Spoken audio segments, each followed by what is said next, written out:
तो बच्चों आज हम पढ़ेंगे सप्तमः पाठ है जो 8 क्लास संस्कृत के 7वां पाठ पढ़ाएंगे। सप्तमः पाठ है और पाठ का नाम है हमारे सुभाषितानी। सुभाषित यानी कि कुछ अच्छे वाक्य, कुछ अच्छी बातें हैं जो हमें पढ़नी चाहिए, याद रखनी चाहिए और उनको व्यवहार में भी लाना चाहिए। वही बातें इसमें बताई गई हैं। देखिए भाई, सुभाषितानी। अयम निजः प्रोवेति गणना लघुचेत साम उदारचरिता नाम तो वसुदेव कुटुंबकम है। यह श्लोक है भाई। इस श्लोक का अर्थ है अयम निज। अयम मीन्स यह, निज मीन्स अपना है, यह अपना है। परो यह पराया है। वेति गणना लघुचेत साम, ऐसी गणना लघुचेत साम, लघु मीन्स छोटे, चेत साम मीन्स हृदय वाले, ऐसी गणना छोटे हृदय वाले करते हैं। यानी कि क्या होता है कि यह अपना है और ये पराया है, ऐसा विचार छोटे हृदय वाले व्यक्ति ही रखते हैं। उदारचरिता नाम तो वसुदेव कुटुंबकम है। और जो उदार हृदय वाले व्यक्ति होते हैं उनके लिए संपूर्ण पृथ्वी अपने वसुदेव कहते हैं पृथ्वी, कुटुंबकम है परिवार के, उनके लिए संपूर्ण पृथ्वी ही अपने परिवार के समान होती है। क्या बताया गया इसमें, हमें क्या शिक्षा दी गई कि ये अपना है और ये पराया है, ऐसे विचार छोटे हृदय वाले व्यक्ति ही करते हैं। लेकिन जो उदार हृदय वाले व्यक्ति होते हैं उनके लिए तो संपूर्ण पृथ्वी ही एक परिवार के समान होती है। सर्वम परवशम दुखम सर्वात्मवशम सुखम एतद विद्यात समासेन लक्षणम सुख दुखी हो। सेकंड श्लोक पे आते हैं। इसमें क्या बताया गया, सर्वम परवशम दुखम, सब कुछ दूसरे के वश में, पर मीन्स दूसरे के, सब कुछ दूसरे के वश में होना दुख का कारण होता है। सर्वात्म वशम सुखम, और सब कुछ अपने वश में होना सुख का कारण होता है। एतद विषाद समासेन लक्षणम सुख दुखियो, और इस प्रकार ही सुख और दुख के लक्षणों को समझना चाहिए। समास रूप में इसी प्रकार सुख दुख के लक्षणों को समझना चाहिए। देखिए भाई, अगर हमारी कोई भी वस्तु दूसरे के हाथ में है, दूसरे के अधीन है, तो हमें दुख होगा। और अगर हमारी सभी वस्तु हमारे ही वश में है, हमारे पास ही है, तो हमें सुख का अनुभव होता है। तो इसमें हमें ये समझाने का प्रयास किया गया है कि सब कुछ दूसरे के वश में होना दुख का कारण होता है और सब कुछ अपने वश में होना सुख का कारण होता है। और इस प्रकार समास सुख और दुख के लक्षणों को समझना चाहिए। थर्ड पे आते हैं। वृथा वृष्टेषु समुद्रेषु वृथा तृप्तस्य भोजनम वृथा दानम समर्थस्य वृथा दीपो दीवा पीछे। इस श्लोक में बताया गया है किसके लिए क्या उचित है और क्या अनुचित है। देखिए भाई, वृथा वृष्टि समुद्रेषु, समुद्र के लिए वर्षी कहते हैं वर्षा को, वृथा मीन्स बेकार, समुद्र के लिए वर्षा बेकार है, क्योंकि समुद्र तो खुद ही इतना विशाल है और जल अथाह जल का भंडार है ना, तो उसके लिए थोड़ी या ज़्यादा बारिश का कोई महत्व नहीं है। तो इसमें क्या बताया गया, वृथा वृष्टि समुद्रेषु, समुद्रों के लिए वर्षा बेकार है। वृथा तृप्तस्य भोजनम, तृप्त कहते हैं छके हुए को, वृथा मीन्स बेकार, भोजनम मीन्स भोजन देना।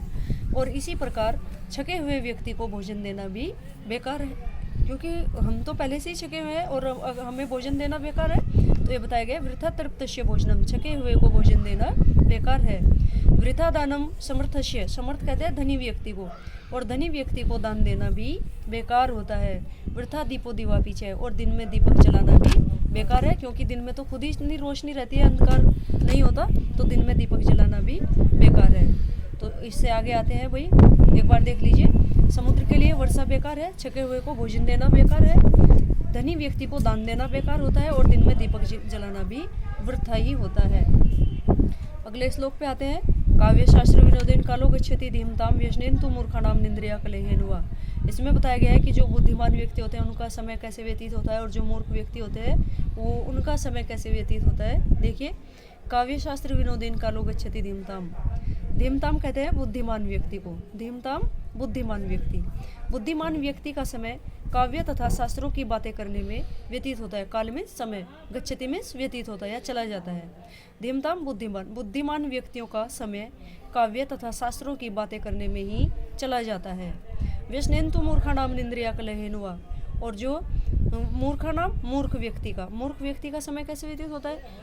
मूर्ख व्यक्ति का समय दूसरों की बुराई करने में, सोने में और लड़ाई झगड़े में ही व्यतीत होता है। मूर्ख व्यक्ति का समय दूसरों की बुराई करने में, सोने में और कलह यानी कि लड़ाई झगड़ा करने में ही बीत जाता है। आगे आते हैं। मानतम प्राप्य सद्बुद्धे यत्न जैन लघुजनम यत्रास्ति सूचि का कार्यम कृपाण किम करिष्यति। इसमें क्या बताया गया भाई, छोटी और बड़ी चीज़ के महत्व को बताया गया है, क्योंकि बड़ी चीज़ अपना महत्व रखती है और छोटी चीज़ का भी अपना अलग महत्व होता है। मानतम प्राप्य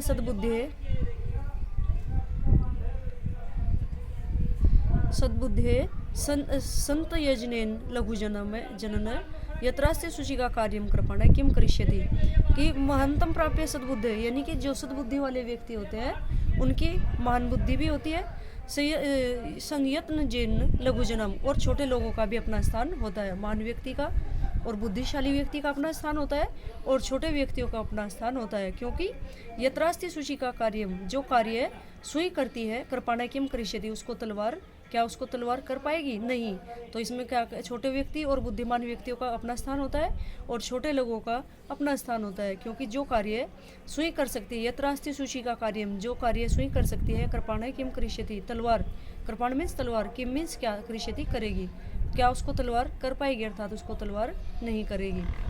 किम कुलेन विशालेन विद्याहीनस्य देहिन विद्यावान पूज्यते लोकेन विद्या परिपूज्यते, और इसमें क्या बताया गया है, कोई व्यक्ति अगर विद्याहीन है ना भाई, वो कितने भी बड़े कुल में, कितने विशाल कुल में जन्म ले, लेकिन उसका कोई महत्व नहीं होता, उसको कोई नहीं पूछता। किम कुलेन विशालेन विद्याहीनस्य देहिन, अगर कोई व्यक्ति विद्याहीन है ना भाई, उस जीव का विशाल कुल में जन्म लेना कोई महत्व नहीं रखता। अगर कोई व्यक्ति मूर्ख है, विद्या से रहित है, तो वह कितने भी बड़े कुल में, कितने भी धनी वंश में जन्म ले ले, उसका कोई महत्व नहीं होता, क्योंकि विद्यावान पूज्यते लोके ना विद्या परिपूज्यते, क्योंकि जो विद्वान व्यक्ति होता है उसको संपूर्ण संसार पूजता है, ना विद्या परिपूज्यते, और मूर्ख व्यक्ति को कोई नहीं पूजता।